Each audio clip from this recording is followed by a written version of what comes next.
Hai teman-teman, Assalamualaikum. Kembali lagi di channel YouTube aku ya. Aku kali ini akan bikin slime juga, dan satu bahan juga ya, dan satu alat juga, tanpa bahan pengaduk. Alat-alatnya adalah, alatnya ya, satu. Nih, ini aja, kecil banget ya, wadah. Kedua, bahannya adalah sunlight. Ini doang, sunlight. Pakai Mama Lemon juga bisa, tapi usahakan pakai sunlight ya. Terus pakai freezer juga. Pertama-tama aku akan tuangin sunlight ini ke wadah aku ini ya, secukupnya.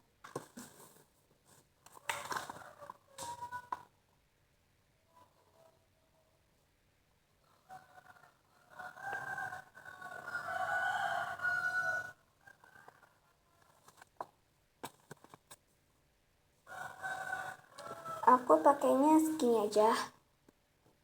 Terus nggak usah diaduk, kita bisa masukin ke freezer selama 5-8 menit ya. Pause dulu. Nah teman-teman, ini slime-nya udah jadi nih, dari sunlight ya. Nih, lengket sedikit sih. Nah,